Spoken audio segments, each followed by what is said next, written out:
porque leer también trae la creatividad. En esta ocasión, los alumnos de cuarto A leerán una composición realizada por ellos en francés, Le mystère du village.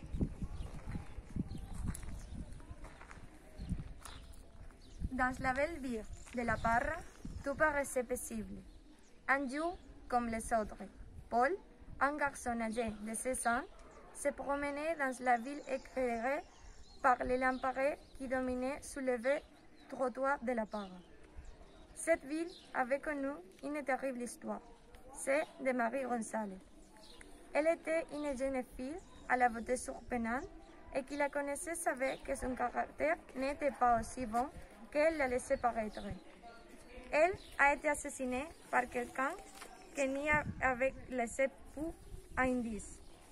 Une mystérieuse carte.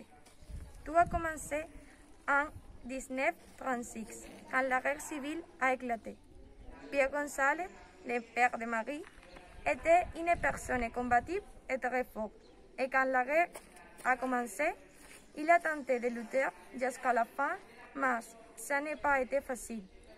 Pierre avait un voisin qui détestait Marie, parce qu'il ne pouvait pas avoir de fille avec son épouse.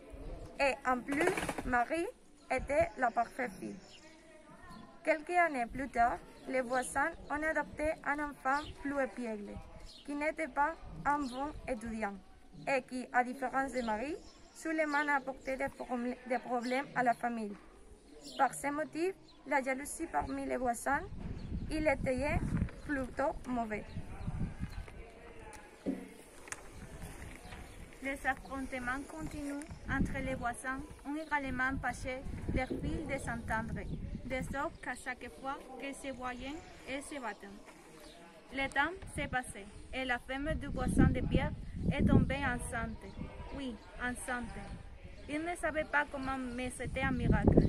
Quand le bébé est né, tout le monde était très heureux, sauf Luna, son autre fille. Luna se sentait isolée et pensait que comme elle était adoptée, ses parents arrêteraient de l'aimer. Elle a donc décidé de quitter son domicile. Elle a laissé un mot à ses parents expliquant pourquoi elle quittait la ville et avant de partir. Elle a décidé de chercher Marie pour lui dire quelque chose. Et toi, je pars, mais pas pour revenir. Et un jour, je me vengerai de toi. Marie était perplexe, et bien qu'elle réfléchisse à ce sur quoi cette fille voulait se venger, elle se calmait un peu sachant qu'elle ne la reverrait plus.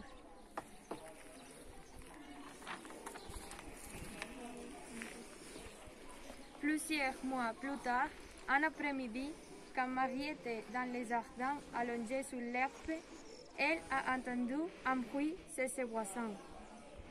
Cela lui semblait étrange, parce qu'il était parti en voyage. Alors, elle a décidé d'aller voir ce qui s'était passé. Marie avait un peu peur, parce qu'elle ne savait pas s'il y aurait quelqu'un à l'intérieur. Alors, elle s'est armée et a entré dans la maison. En entrant, tout était sombre, et en allumant les lumières, tout semblait bien. Elle marchait lentement et prudemment en essayant de ne pas faire du bruit. Elle a commencé à parcourir toutes les pièces de la maison, mais elle n'a rien trouvé d'étrange. Marie a décidé de regarder en haut et en montant les escaliers, elle vit une ombre bouger.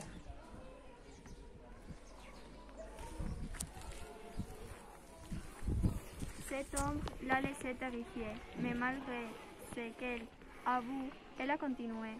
Quand elle est arrivée en nous, tout semblait comme d'ordinaire. Seule une pièce était en désordre. Alors, elle est entrée dans la chambre de la fille de ses voisins, et quand elle est arrivée à l'autre côté du lit, une flaque de sang a recouvert le petit tapis blanc.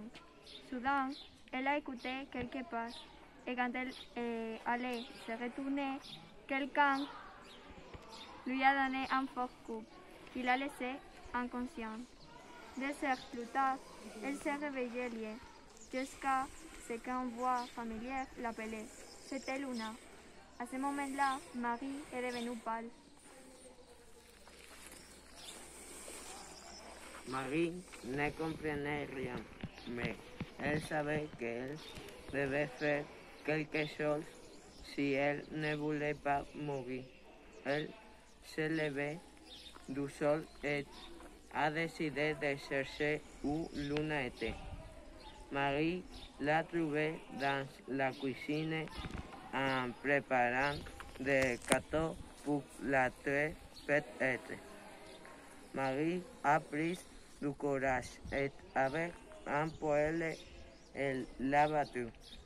De cette façon, Marie a gagné du temps pour s'échapper et demander de l'aide. Malheureusement, ce que Marie ne savait pas était que Luna avait un groupe en l'attendant. Marie est sortie anxieuse avec beaucoup de hâte. Elle a essayé de chercher un portable pour téléphoner à la police. Quand la fille était en train de dire où elle était, ce groupe d'hommes lui a tiré, mais Marie est morte. Finalement, la police a réussi à arriver à l'endroit où les faits ont eu lieu, mais il n'y avait personne. La seule chose qu'ils avaient trouvée, c'était une carte, une vieille carte, où l'on ne lisait rien parce que tout était brouillé et personne n'avait rien vu. Merci beaucoup. Bonne journée du livre.